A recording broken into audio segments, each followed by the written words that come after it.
আসসালামু আলাইকুম। জনপদের খবরে আমন্ত্রণ জানাচ্ছি আমি প্রিয়াঙ্কা। এখনকার সংবাদ আয়োজন একই সঙ্গে চ্যানেল আই এর ইউটিউব চ্যানেলে এবং চ্যানেল আই এর ওটিটি প্ল্যাটফর্ম আই স্ক্রিনে লাইভ স্ট্রিম হচ্ছে। যাচ্ছে বিস্তারিত সংবাদে। ব্যবসায়ীদের সতর্ক করে বাণিজ্য উপদেষ্টা শেখ বশিরউদ্দিন বলেছেন, গুটি কয়েক ব্যবসায়ীর কাছে বাজার জিম্মি থাকবে না এবং সরবরাহে কোনো কৃত্রিম সংকট তৈরি করলে তাদের বিরুদ্ধে কঠোর ব্যবস্থা নেওয়া হবে। চট্টগ্রাম সার্কিট হাউসে টিসিবির পণ্য বিতরণের সার্বিক কার্যক্রম ও দ্রব্যমূল্য বিষয়ে মতবিনিময় সভায় প্রধান অতিথির বক্তব্যে উপদেষ্টা বলেন, চাহিদা ও যোগানে ভারসাম্য ফিরিয়ে আনতে উৎপাদন বাড়াতে হবে। চট্টগ্রামের বিভাগীয় কমিশনার মোহাম্মদ তোফায়েল ইসলামের সভাপতিত্বে সভায় বক্তৃতা করেন বাণিজ্য মন্ত্রণালয়ের সচিব মোহাম্মদ সেলিম উদ্দিন ও অন্যরা।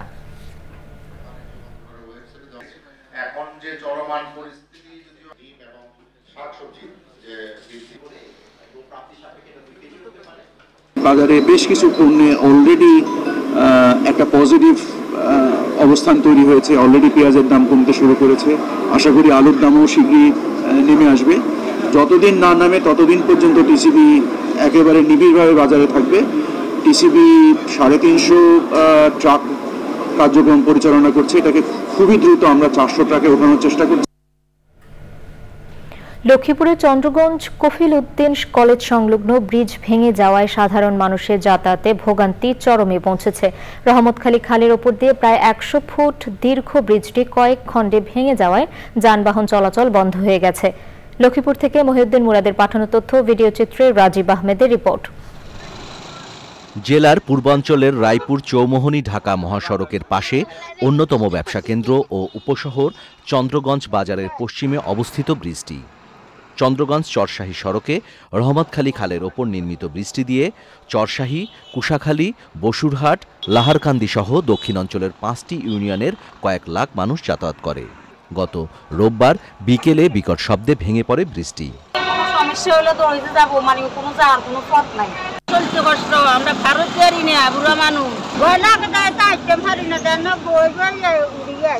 স্টুডেন্টদের জন্য একটা ভয়ের বিষয় যে এখান দিয়ে আসা যাওয়া করা, স্কুলে প্রতিদিন যেতে হয়, এই জন্য অনেক ভয় হয়। ব্রিজ সংলগ্ন কফিল উদ্দিন ডিগ্রি কলেজ, প্রতাপগঞ্জ বহুমুখী হাই স্কুল, সরকারি একাধিক প্রাথমিক বিদ্যালয়, মসজিদ ও মাদ্রাসায় প্রায় 10,000 শিক্ষার্থী এই ব্রিজের উপর দিয়ে যাতায়াত করে। এখানে প্রায় লক্ষাধিক মানুষ যাতায়াতের সমস্যা হচ্ছে। এর পাশাপাশি গ্যাসের লাইনটা বন্ধ হয়ে যায় না, আবাসিক অনেক বাসা বাড়িতে গ্যাসের সমস্যা তো যাতায়াতের জন্য খুবই অসুবিধা। কলেজের স্টুডেন্ট এখনো ক্লাস সঠিকভাবে করতে পারে। কর্তৃপক্ষের এখন পর্যন্ত কোনো সিদ্ধান্ত গ্রহণ করেনি কোন ধরনের কি কাজ করবেন। বরাদ্দ পেলে জরুরি ভিত্তিতে বেইলি ব্রিজ নির্মাণ করা হবে বলে জানান সদর উপজেলা প্রকৌশলী। চলাচলের অনুপযোগী হয়ে পড়েছে। ইতিমধ্যে আমি বৃষ্টি জরুরিভাবে মেরামতের জন্য এবং যাতে দ্রুত ব্যবস্থা পদক্ষেপ গ্রহণ করা যায়, আমি গত পরশুদিন সাইট ভিজিট করে আমাদের নির্বাহী প্রকৌশলীর মধ্যে আমি বিষয়টা লিখিতভাবে অবগত করছি। স্যার এই বিষয়ে পরবর্তী ব্যবস্থা নেওয়ার জন্য ঊর্ধ্বতন কর্তৃপক্ষের সাথে কথা বলে ব্যবস্থা নেবেন। এ বিষয়ে স্থানীয় সরকার প্রকৌশলী অধিদপ্তরের নির্বাহী প্রকৌশলীর সাথে যোগাযোগ করা হলে তিনি কথা বলতে রাজি হননি। রাজীব আহমেদ, চ্যানেল আই। বাসের ধাক্কায় শ্রমিক নিহত হওয়ার প্রতিবাদে গাজীপুরের চক্রবর্তী ও জিরানী এলাকায় নবীনগর চন্দ্রা সড়ক অবরোধ করে বিক্ষোভ করছেন পোশাক কারখানা শ্রমিকরা। সকাল 6টার দিকে চক্রবর্তী এলাকায় নরবান ফ্যাশন লিমিটেডের 2 নারী শ্রমিক কাজে যোগ দিতে যাওয়ার সময় রাস্তা পার হতে গেলে পেছন থেকে একটি বাস তাদের ধাক্কা দিয়ে দ্রুত চলে যায়। প্রত্যক্ষদর্শীরা জানান, এতে ঘটনাস্থলেই এক নারী শ্রমিকের মৃত্যু হয়। অন্যজনকে আহত অবস্থায় স্থানীয় একটি হাসপাতালে ভর্তি করা হয়।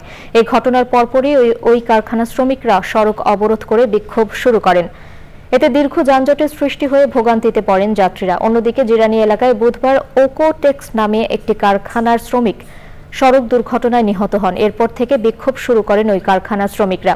আজও জিরানী এলাকায় সড়ক অবরোধ করে বিক্ষোভ করেন তারা। সকাল থেকেই যৌথ বাহিনীর সদস্যরা নবীনগর চন্দ্রা সড়কে যান চলাচল স্বাভাবিক রাখতে কাজ করে যাচ্ছেন। ব্যাটারি চালিত রিকশার ধাক্কায় জাহাঙ্গীরনগর বিশ্ববিদ্যালয়ের শিক্ষার্থী আফসানা করিম রাঁচির মৃত্যুর ঘটনায় বিশ্ববিদ্যালয়ে অনির্দিষ্টকালের জন্য ব্যাটারি চালিত রিকশা চলাচল বন্ধ ঘোষণা করা হয়েছে। আজ থেকে ক্যাম্পাসের বিভিন্ন সড়কে শাটল বাস চালু করার কথা জানিয়েছে জাবি প্রশাসন।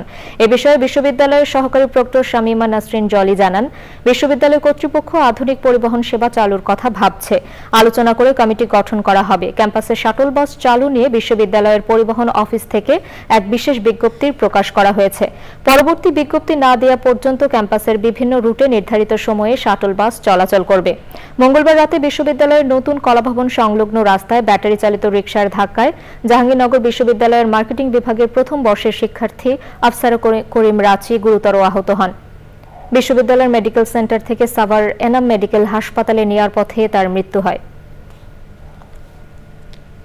ঢাকার ধামরাইয়ে শ্রমিকবাহী বাসের সাথে ইট ভর্তি ট্রাকের সংঘর্ষে ৩ নারী শ্রমিক সহ ৪ জন নিহত হয়েছেন। এ ঘটনায় আহত হয়েছেন অন্তত ৪০ জন। বুধবার রাতে ধামরাইয়ের কালামপুর সড়কের খাগুরতা বাসস্ট্যান্ডের পাশে এ ঘটনা ঘটে। পুলিশ জানিয়েছে, ধামরাই গ্রাফিক্স টেক্সটাইলের কারখানায় রাতে ছুটির পর শ্রমিকবাহী একটি বাস কালামপুর দিয়ে বাটুলিয়ার দিকে যাওয়ার পথে সামনে থেকে আসা একটি ইট ভর্তি ট্রাকের সাথে সংঘর্ষ হয়। এতে ঘটনাস্থলেই গ্রাফিক্স টেক্সটাইলের শ্রমিক জাহাঙ্গীর, নিপা, খাদিজা ও জিয়াসমিন নিহত হন। আহত হন কমপক্ষে ৪০ জন। আহতদের চিকিৎসার জন্য হাসপাতালে ভর্তি করা হয়েছে। ধামরাই থানার ওসি মনিরুল ইসলাম জানিয়েছেন, ঘটনার পর থেকে ট্রাক চালক ও সহকারী পলাতক, তাদের ধরতে অভিযান চলছে। এবারে প্রতিনিধিদের পাঠানো তথ্য ভিডিও চিত্রে আল মুকসিদের রিপোর্ট। বিএনপির স্থায়ী কমিটির সদস্য আমির খসরু মাহমুদ চৌধুরী বলেছেন, ৩১ দফা সংস্কার বিএনপির একা সংস্কার নয়। যুগপৎ আন্দোলনে থাকা প্রায় ৫০টি দল ৩১ দফা সংস্কারের পক্ষে কাজ করে যাচ্ছে। কুড়িগ্রামে উলিপুরে উপজেলা বিএনপির আয়োজিত জনসভায় প্রধান অতিথির বক্তৃতায় তিনি এসব কথা বলেন। ব্রাহ্মণবাড়িয়ার বাঞ্ছারামপুর উপজেলায় বিএনপির সম্মেলন হয়েছে। প্রধান অতিথি ছিলেন বিএনপির কুমিল্লা বিভাগের সাংগঠনিক সম্পাদক মোহাম্মদ সেলিম ভুইয়া। রংপুর মহানগর বিএনপির আহ্বায়কের মামলা বাণিজ্যের প্রতিবাদ করায় মিথ্যা অপপ্রচারের বিরুদ্ধে সংবাদ সম্মেলন করেছে মহানগর বিএনপির আহ্বায়ক কমিটির সদস্য কাউসার জামান বাবলা। ৬ দফা দাবিতে কিশোরগঞ্জে জাতীয় মেডিকেল টেকনোলজিস্ট পরিষদের মানববন্ধন হয়েছে। মানববন্ধনে জেলার বিভিন্ন সরকারি ও বেসরকারি হাসপাতালের মেডিকেল টেকনোলজিস্ট ও ফার্মাসিস্টরা অংশ নেয়। সাম্য ও মানবিক সমাজ বিনির্মাণে দিক নির্দেশনামূলক যৌথ কর্মী সভা করেছে পাবনা জেলা যুবদল, ছাত্রদল ও স্বেচ্ছাসেবক দল।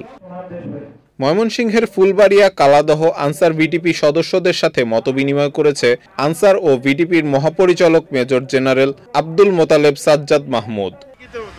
রাঙামাটি পার্বত্য জেলা পরিষদ পুনর্গঠনে জেলার ৪ উপজেলা থেকে কোনো প্রতিনিধি না রাখায় জেলা প্রশাসক মোহাম্মদ মোশাররফ হোসেন খানের মাধ্যমে প্রধান উপদেষ্টাকে স্মারকলিপি দেয়া হয়েছে।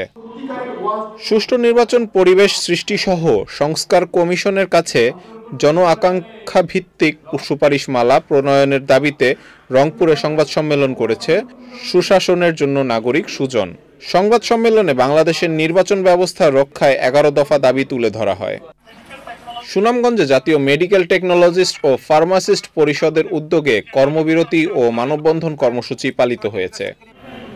প্রয়োজনীয় সংস্কার শেষে দ্রুত নির্বাচনের দাবি উঠেছে জাতীয় পার্টির রংপুর বিভাগীয় প্রতিনিধি সভায়।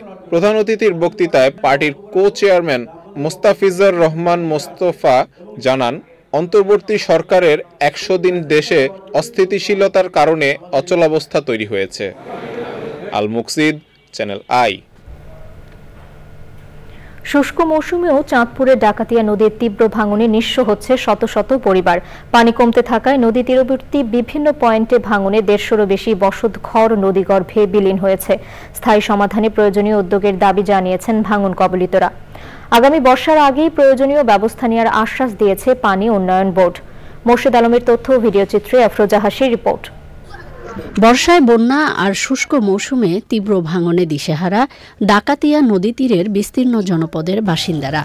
এক সপ্তাহের ব্যবধানে সদর উপজেলার বাগাদি ইউনিয়নের ৪ নম্বর ওয়ার্ডের জমাদার বাড়ি, খানবাড়ি ও গাজীবাড়ি সহ ১৫০র বেশি ঘরবাড়ি বিলীন হয়েছে। প্রত্যেক বছরই দেখি এই জায়গায় ভাঙতেছে, কিন্তু কোনো সরকার কোনো প্রতিরোধ করতেছে না। প্রত্যেক বছরই ভাঙে, 2 বার ভাঙছে, যা দেখে যাই।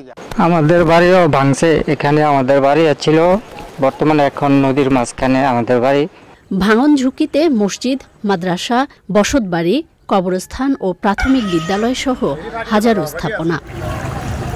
স্থানীয়দের অভিযোগ, ভাঙন রোধে টেকসই বাঁধ নির্মাণের দাবি জানালেও কার্যকর কোনো পদক্ষেপ নেয়নি কর্তৃপক্ষ।